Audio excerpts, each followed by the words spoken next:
How can you measure spiritual growth or impact in a digital discipleship journey? I know I keep saying this, but a lot of the ways that you're going to do things in person are still the ways you're going to do them in a digital approach to doing things. So, how did we see the disciples grow in their faith as we read through the scriptures? We see them making mistakes, we see them learning about their mistakes, and we see them changing behaviors and mindsets and attitudes. So, I think that's going to be one of the biggest things is how do we see people living out and changing in the way they approach things, in the way that they think about things, in the behaviors that they have? Now, if I were to sit down with you in person, I still don't see those behaviors always, unless it's a matter of how do you treat the person that brought us coffee? Are you super aggravated that it's slightly cold? Are you mad that you didn't get a refill when you got it on time? But I can start to observe some of those same behaviors if we're in a gathering of other people.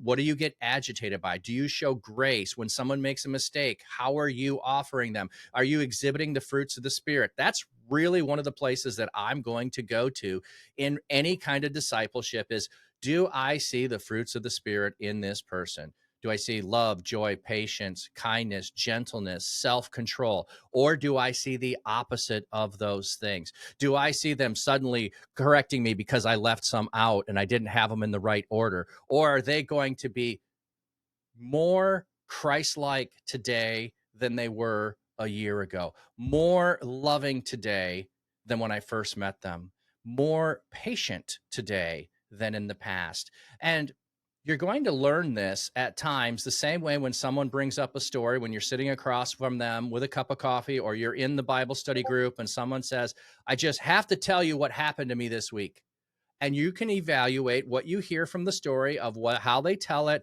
how they interact with people, the descriptions they give of other people.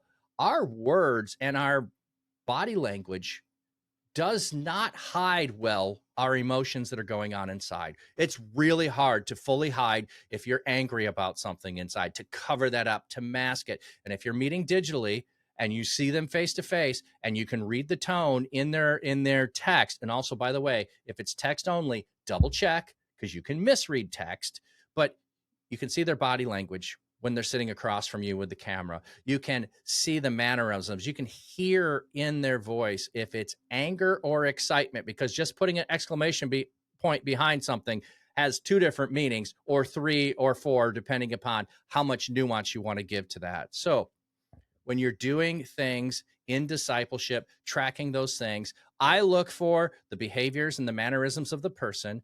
I look for the stories that they tell that are going to point me in the direction of their growing. And I'm also going to ask them to tell me stories where they struggle, just like I would if I were meeting with them in person.